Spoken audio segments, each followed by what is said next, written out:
You're welcome back, and we've got an interview with Cardinal Peter Turkson coming up in some few minutes. But before we do that, Her Press, a network of women journalists in Ghana, is closing its first cohort with a summit designed to amplify women's voices in the media.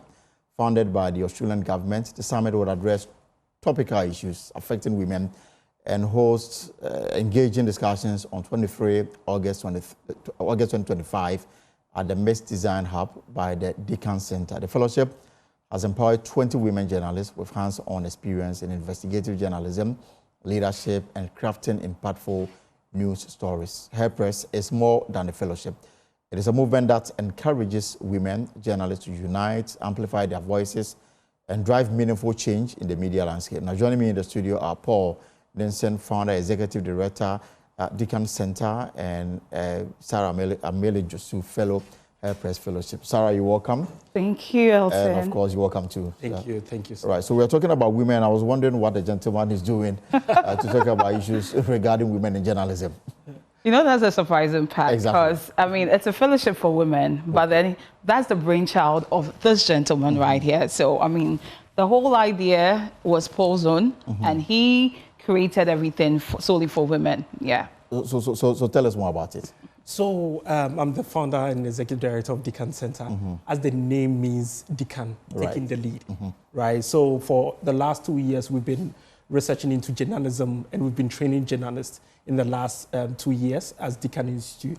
And we realized the lag behind of women. When we put up a call, sometimes only 20% of the women apply, right? And so we decided that with the team that we're going to create a separate arm for the women only and support them in advocacy, bring in leadership confidence, and also finding the problems in that and be able to solve them. So for us, it's joy to bring 20 women together, even to form a community for these women to support themselves, the challenges, and all the things that goes on in the industry. So is this the first? This is the first cohort, 20 women, and we're going to institutionalize it. We're going to provide support for women. But this time around, on this Saturday, we're going to have a gathering of all women in media at one place. And remember, this is the first time in Ghana. So Sarah, you are an attendee. Privileged. Of course. Now, I'm privileged to be part of the fellows of the very first session, or maiden edition of the fellowship. But there are so many women in journalism. Yeah. So why 20?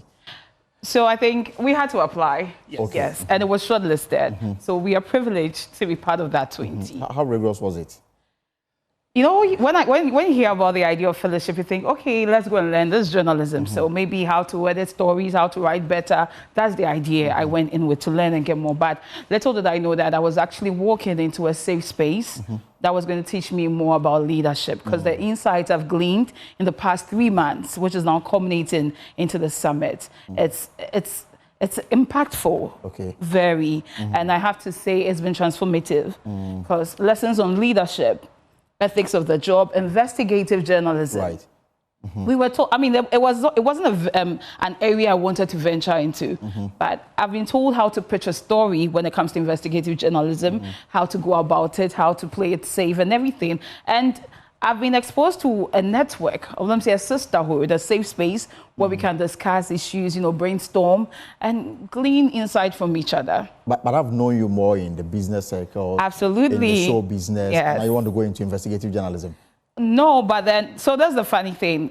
Whatever we were taught in that investigative journalism class, it gives you that better approach when it comes to telling stories. Right. I know the things I have to look out for when I have to tell a story.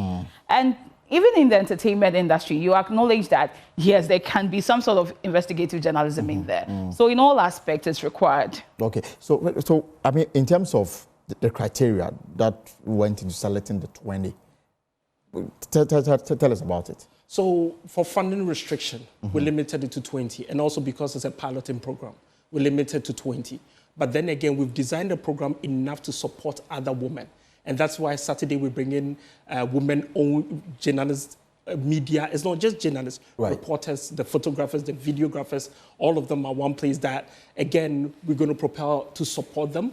Even we have panel discussion, we have speeches from the Australian Embassy and other renowned journalists also coming into play. So for us, it's a programming model to help more journalists. We're next year, going to endow it We're going to make it sure that it continues forever and even support students, start in the classrooms, in GIJ and other places where we could be able to bring the female journalists together, because sometimes the leadership does not have women.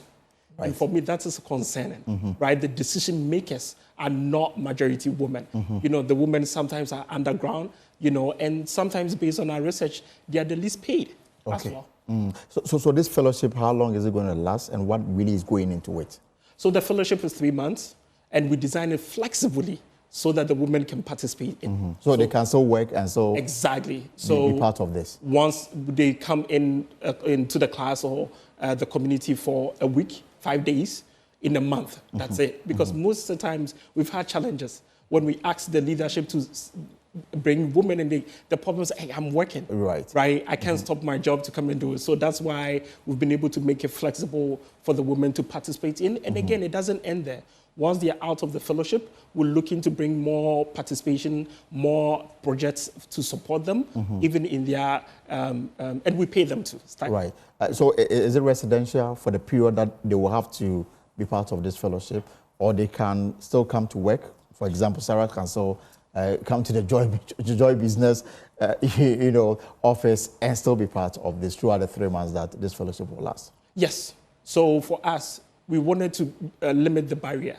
So flexibility, and then 2, some of them are mothers as well. So we provided the stipend for them to use for transportation. We provided them the food. We provided them everything that will allow them to succeed. And for us, that is the core.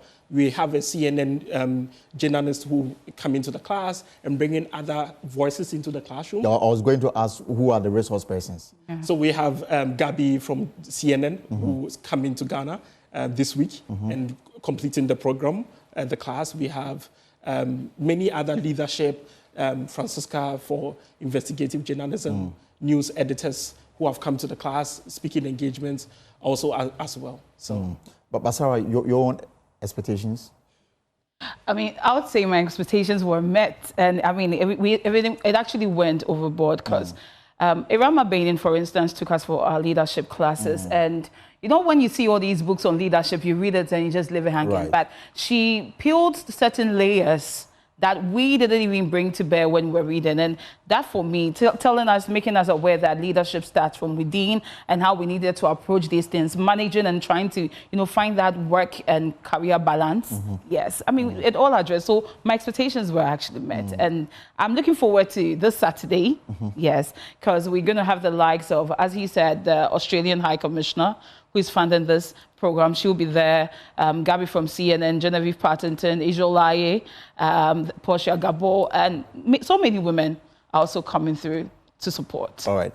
And obviously, you are not doing this alone. You've got support from other key partners to see this through. Yes. So, first of all, Decan funded part of it, and the Australian Embassy, the High Commissioner Benis, also funded part of it. So for us, it's been encouraging that we want to continue this and make it institutional at Decan, where we're very interested in journalism and interested in African storytelling. One of the key elements which was really interesting is how we bring our archives to the classroom. So currently we have a large collection of archives from 82 to now, and how do journalists be able to have access to this to make it informative and research in terms of their lives in journalism. All right.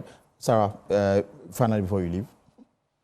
About the summit, right? Yes. So I just want to implore every woman, storyteller, I wouldn't even say journalist. Once you love storytelling, please show up. If you're in the media space, please show. Even men are allowed. So Elton, I'd like to see you there on Saturday. Yes. So please, we are having it at the Mixed Design Hub inside Osu. Okay. 10 a.m. Saturday. That's right, Saturday 23. 10 a.m. Please show up at the Mixed Design Hub. It's going to be a whole mentorship session. There's going to be skill lab, practical advice, conversation, you name it. Just show up there. All right, Sarah, thank you so much for coming through. Most welcome. Too, of course. Thank you so much. So hopefully Saturday we'll be there to listen in. Yes. All right.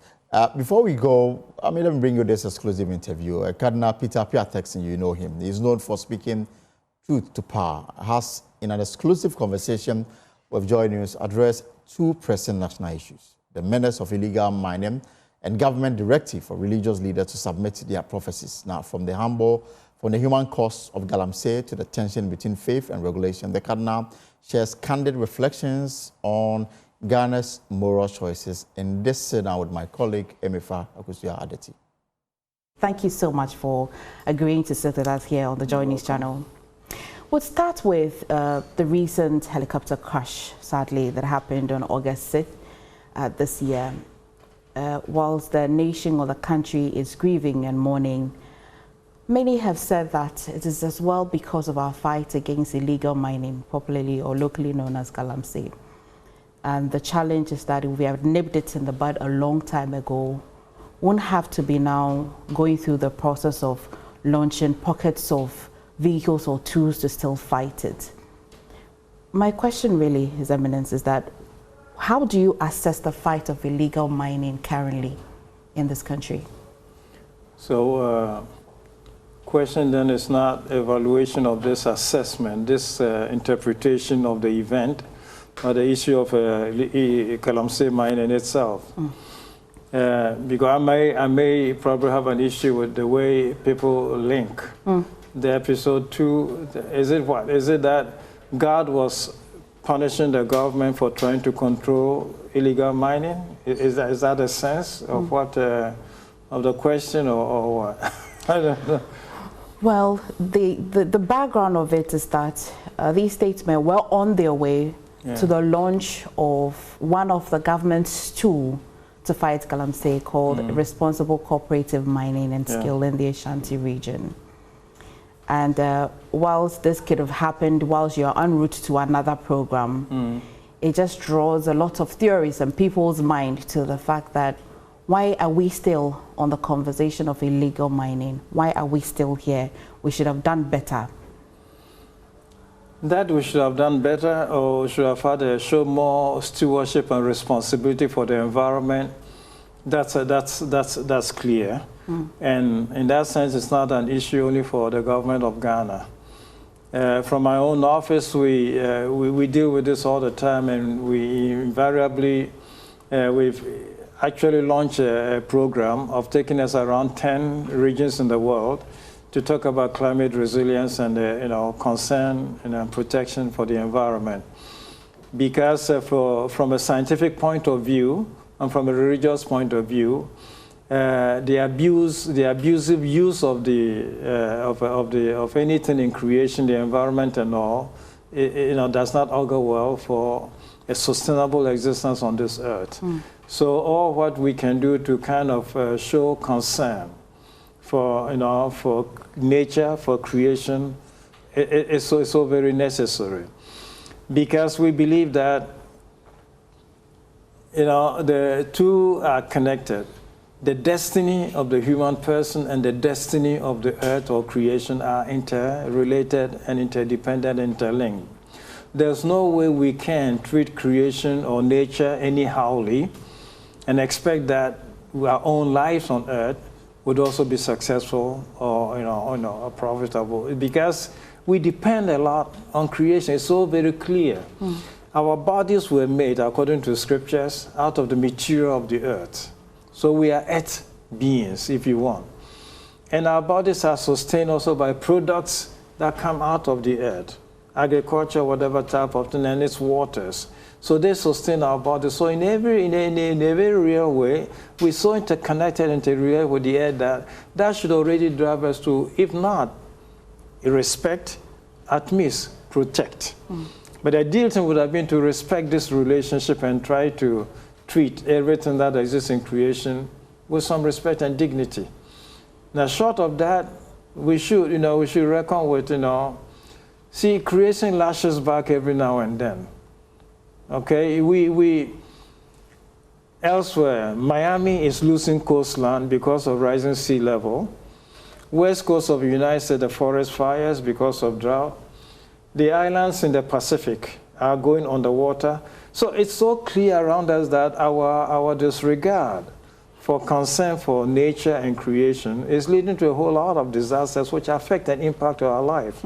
So one might simply say that we cannot abusively treat the environment without thinking about abusively treating our own lives, And this is not to talk about people of faith or religious people.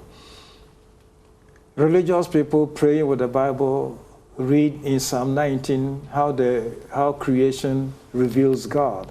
The heavens proclaim the glory of God, and we human beings do not proclaim the glory of God. We abusively deal with what God has created and protected. And then we do not only pray with the elements of creation, but some actually do worship with the elements of creation.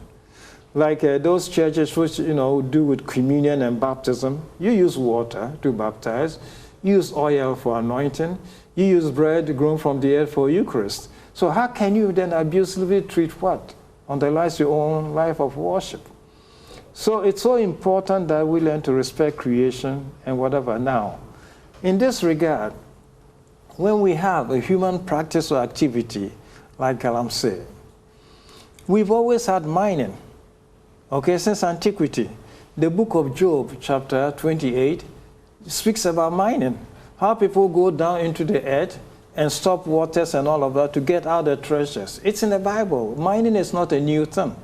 Remember, we used to name the epochs in history based on metal. Iron Age, Copper Age, all of this. So mining is not a novel. It's not a new thing with us. We've always mined metals and whatever from the earth. And so here in Ghana, gold has always been here. We used to call Gold Coast. And so that's also why Kwame Nkrumah, okay, blessed memory, he said, if you want to mine, go down and get it, and leave the surface for us to live on and live off. So that's what it is now. So we did have that. But it's also now being discovered that gold is not always deep in the ground. Sometimes you have it very close to the surface on the topsoil.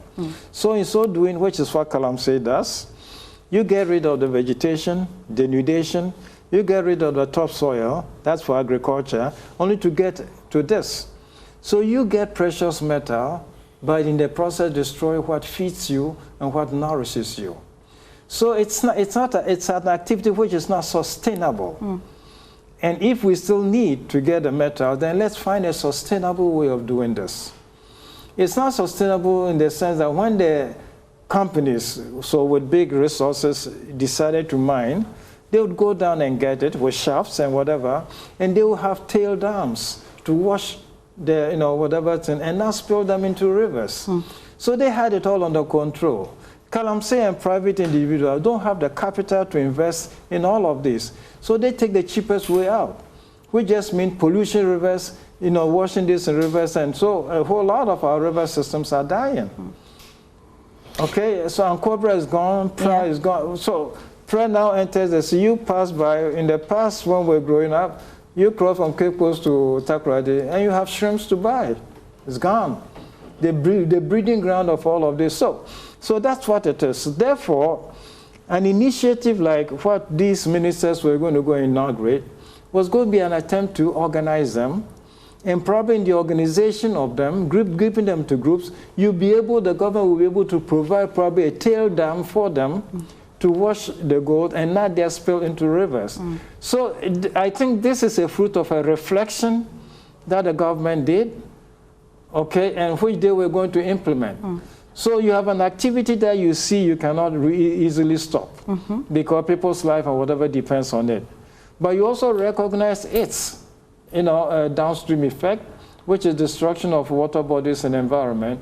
And so as a government, you want to try to see how you can respect both needs.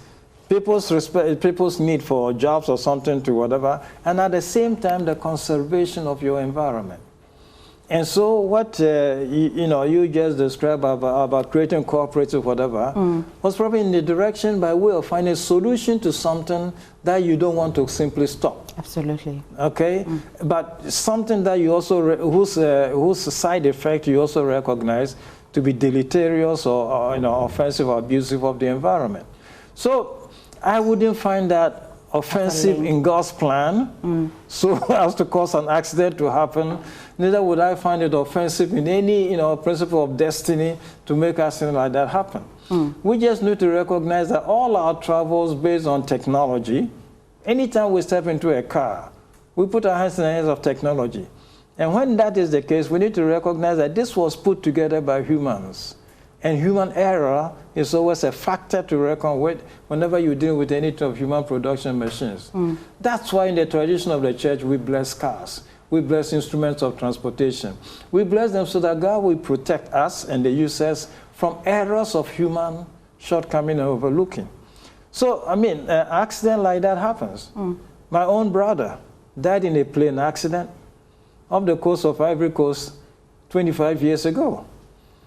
Okay, and we got, we're going to be doing a small event in the village for him. Okay. So it's an accident that happens. I lost a brother through an air crash, and, you know, so this has also happened. What do I say? It's all because of whatever, God punishing us, or I don't know. Do you envisage the role of the church at all in this fight against illegal mining? Do you envisage the role of the church? So if I don't have the details over here. So I left Ghana in 2010, okay, invited to work in the Vatican. Then the Pope who invited me there is Pope Benedict XVI, who was dead and gone. But succeeding him was Pope Francis. And his first activity was care, inviting us to care for creation. In fact, his installation, the first mass he had, was on the Feast of St. Joseph as the caretaker of the Holy Family, so Jesus and Mary. And the Pope used this function of Joseph as a caretaker to invite all of humanity to exercise caretaking for creation and for nature. So that was his first message to humanity on becoming a Pope. And based on that, he invited my office at that time to help draft a document whose title now is Laudato Si, Care for Our Common Home. And this whole document is based both on science and theology, on the need for us to care for creation. Okay, and we've been promoting this since 2015. It's taking me around the United Nations and several places talking about this is a very basic thing. You don't need to be religious to recognize the need to care for creation because of the interdependence and interrelationship between the two. The former Pope Benedict XVI said that in creation and life, there's no neutral or independent, relationship that exists. Everything is interconnected and dependable. So when we talk about ecology, it's not just about nature. When we talk about natural ecology, and that's ensuring that nature, we provide nature with a type of environment of interconnectedness of relationship that enables things to thrive. But so does a human being also have an ecology. We human beings also require a set of relationships to make our lives thrive. And so we talk about human ecology, we talk about natural ecology. The two of them need to be brought together. We cannot dismiss natural ecology and to develop human ecology. It's not possible. Because we almost, apart from those who believe in God and, whatever type of thing, all our lives on earth are supported by creation. God did not create Adam and Eve before he created the garden and everything in the Bible. He created this before he created human person. Because there is the need for the wherewithal to support human existence. Right. And therefore it is important. So, in this sense, we can go on that side. See, there is a group in Osu. There is a church called the Maronites, right?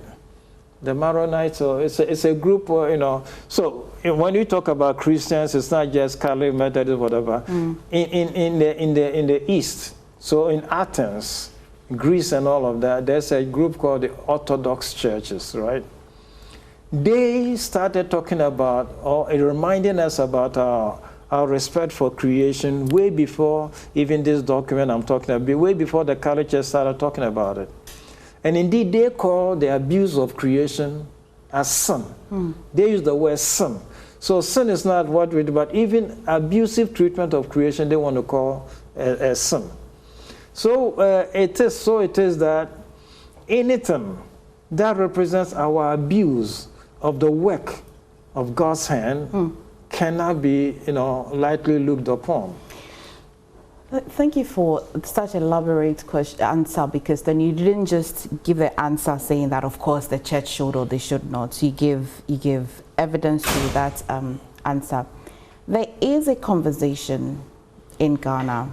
It's been a conversation that's been lingering, but now it's come to the fore, especially again because of this helicopter crash, that there's a call that religious leaders should submit their prophecies for review. What's your take on Prophecies about what? If there is any prophecy about... So a prophet about anything? Government officials or anything that is in the domain of the government, they should submit the review, for a review. I mean, if this is a government policy, I'm not part of, so I respect the considerations that led them to this, argument. I've not been privy to it, and I've not had the chance to, consider the factors and the elements that led to this type of thing. But as a man of religion, let me put it that way, or as a priest and whatever, I find that to be a very challenging task. Okay, I can again, depend on how much time we have going to all of this from the beginning. But let me do it basically this way. Start traditionally, Akomfo. Yes, Mr. Okay. I do. Traditionally, Akomfo, when I'm using the word out, when they come, okay, what come, and when they come, it is to come out with a prophecy. Okay, Akomfo go through whatever type of thing to come out with a message. Okay, which is supposed to have been inspired by the deity or whatever type of thing they serve, or in whose name, whatever type of thing. That's a form of prophecy they will claim. Okay, that's a form of prophecy they will claim, and it got its different abuses and different whatever. As a child growing up, I grew up in the mining town in Sutatakwa. As a child growing up, I knew of episodes where people, just to fashion credibility, would follow a person, and then they test, then they would ask, do you see what is following you? And naturally the person turns around and sees nothing. And then they will say, you don't have eyes, okay? Yeah. You don't have eyes, so you don't see what is following you. And that already is enough to sow anxiety and fear in you. And so the natural thing is, you want to see this thing that the other guy who has eyes can see. And that's how our comfort used to attract people to whatever. And so you go to them and it's bring this and bring a chicken and bring this and bring that, whatever, to, protect you, whatever type of thing. That was also a traditional form of prophecy, Eshekom. Yeah. Okay? And we have borrowed that word, akomshe. Okay? Now we talk about akomshe as prophecy, removed from this traditional thing about deity or fetish or whatever type of, but there's still akomshe. Okay? And then people, so God speaks to them. And indeed, this is not foreign. In scriptures, we have this given as one of the gifts, okay, of that Christ, the gift of the Holy Spirit bestowed on the church.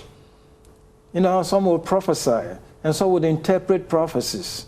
Okay, we read about this in Paul's letter to the Corinthians and Ephesians. So this is also part of Christian whatever type of thing. So we're dealing with the gift of the Holy Spirit that enables people, through which God bestows on humans an aspect of his divine knowledge about things happening, things in the future and all of that. So people do that to promote. If you were to look at Romans and whatever, it's just promote the church. It's gift given by the Holy Spirit to promote the church and all of that. And this type of gift is also sometimes to warn or to educate or whatever type of whatever. This, however, I would say, is not to be confused with premonition. There's another thing in human life called premonition. People have this gift of premonition. I've known my priesthood. I've dealt with people who have the gift of premonition. They see something happening, about to happen, but are worried sometimes because in most cases they're not able to stop it from happening. They see it just before it happens, but are not in a position to stop it. And that worries them. And in having to deal with people with that kind of thing, then the thing I ask them to do, when that is the case, when God opens your eyes to see whatever, pray first. Put it to prayer. God is merciful. He's shown this to you. It just means that he knows you can do something. And the first thing you can do is intercede. Intercede with God about whatever you see happening. The last case that I heard of this was when I was a staff in the Emisano or whatever. There was a lady in that town who had this gift of premonition. He'd gone to Elmina for shopping, and a colleague from the same village got into a taxi. And the moment the taxi took off, she saw the taxi in a ditch. Okay? The taxi had taken off. There was no way she could stop the taxi. So she gets in the second taxi and goes and then finds the taxi in the ditch. And that kind of thing bothered her, that you see something evil coming, but you're not able to stop and to deal with it. That's why my suggestion to her was pray, at least you can pray. Pray about it, ask God, exercise your power of intercession. So you envisage this call quite a challenging one because of the nuances that come. So I hope this is not, I should not say whatever, but how is an office going to monitor and discern prophecies? If prophecies are not just, the Christian whatever, if you include this under the traditional whatever, they also forms of prophecies. And then you include those who are not really prophecies, but the gift of premonition. This is a gift which is different from prophecy. Okay, premonition is a natural gift that a lot of people have an exercise. They don't refer to it as prophecy, but it's a gift that I have. In my own small case, okay, in my office room, windows and everything locked, air conditioning, everything on. Then sometime I would see a flying insect from nowhere. Invariably, shortly thereafter, I will have a news of a death. What is that? So what can I do? I won't call this prophecy, but there's so very many events related to this, to the knowledge about the future. It comes as a prophecy, it comes as a premonition, it comes in so very many different forms. Now, when you say you've created an office with people to manage this, the advantage is that it just saves that knowledge from public, whatever, social media and all the interpretation, everything that it can. So you canalize this, you seek to channel this type of thing in a way that can reduce its impact or effect on whatever type of thing. So in that sense, that's very valid. But if this office then has the additional task of determining which is true and which is not true, which is valid, which is not valid, then that's a tough one. Okay. That'll be a tough one to, Okay. My final question may be, Your Eminence, is that if I look to Upper East, I'd have Boko on my mind.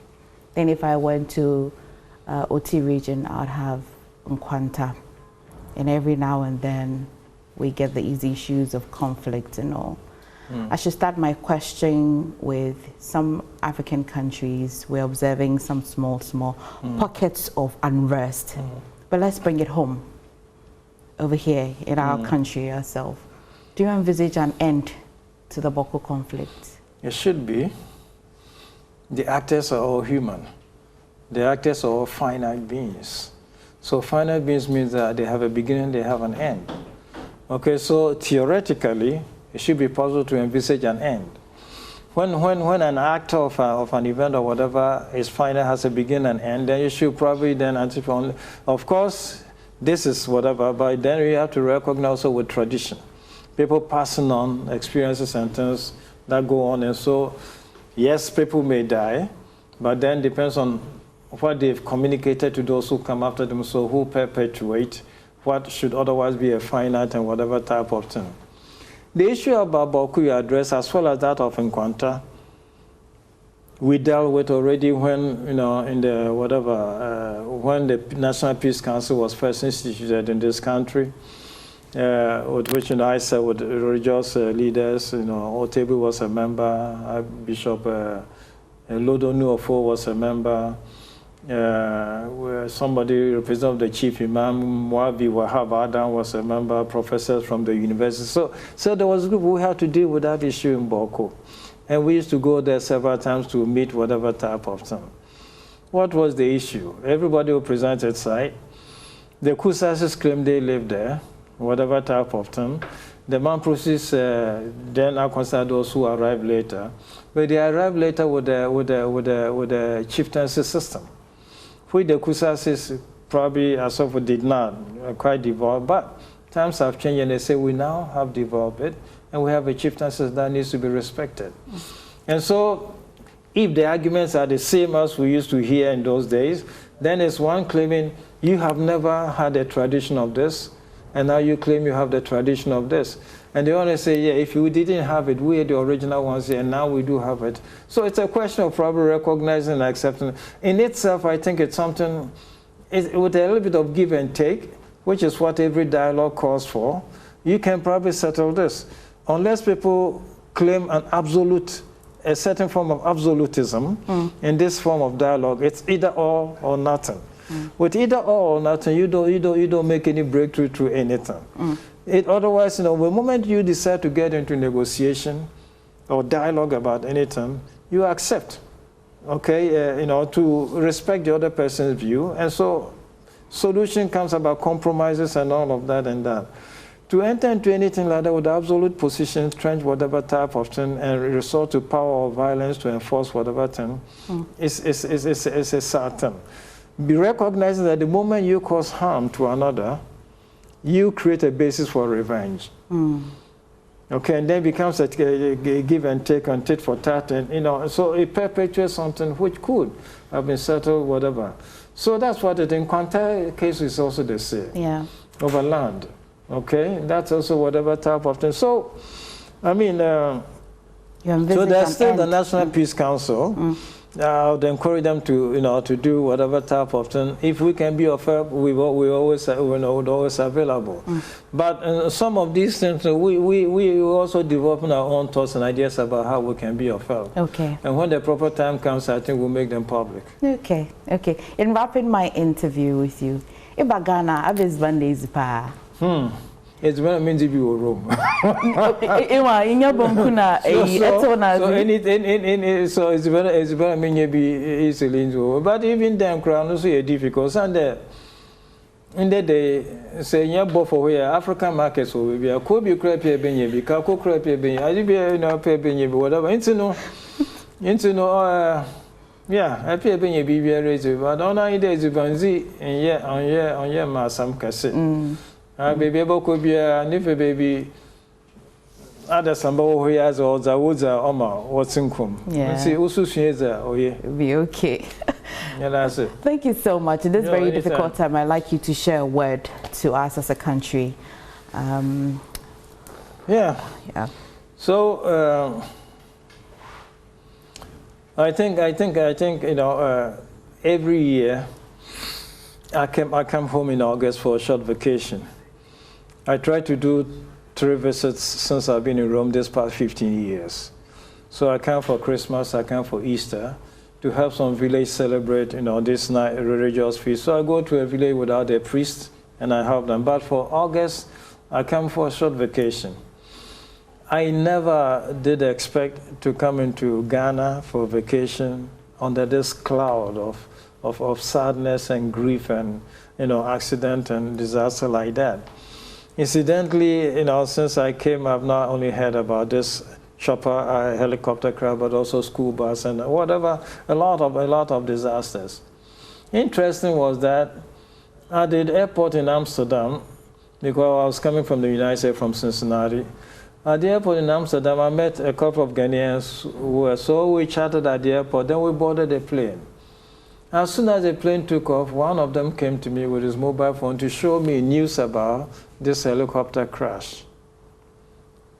Okay, this was Wednesday, I think. So news of this crash. And so what could you do? Helicopter has crashed, and you are sitting in the plane yourself. how can you be feeling? No, so that's what the thing was. But again, for me, it's terrifying, but it's again something, because I travel a lot. And I lost a younger brother also in a flight. Okay, in whose memory we're now coming to do a small memorial, whatever, dedicate a small memorial thing.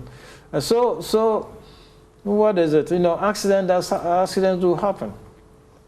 On a connecting trip from Kigali to Cincinnati through Amsterdam, we waited on the tarmac in Entebbe for 8 hours because they discovered a faulty braking system in the KLM flight before we took off. Yeah. It was better to have recognized that on the ground than in the air. So the brakes and the hydraulics were faulty, and they had to fix that before. So we took off when we should be landing in Amsterdam. Right. So that meant I lost a connection and I lost whatever, but it was better to get there safe there. So coming to Ghana, grieving and living under this shadow of sorrow and distress and all of that, not only for the government because it's part of its team was involved in this, but also for the families who had lost their dear ones, which I very much understand because I'm grieving, I have an experience of this. So it's just to extend to all of them our sincerest and heartiest condolences. And because of what I do, you know, I won't say professionally, but on a daily scale, to commit them to prayer. Prayer for their own souls and prayer for the families who grieve the loss of all of this. To pray that God himself consoles them, grant them solace for everything, and to pray for this government that despite its loss, it finds a way of, you know, finding a replacement for them, and then not be discouraged by the loss, but still, you know, help keep aloft the matters and affairs of the state. So we commit all of this into the hands of God, ask God to bless the families, bless the country, and bless all of us in our grief and sorrow, and sustain us with, you know, the faith that we all have in God, who is merciful and gracious. Thank you so much, Your Eminence, for sitting with us today. Thank you. Thank you. You are welcome.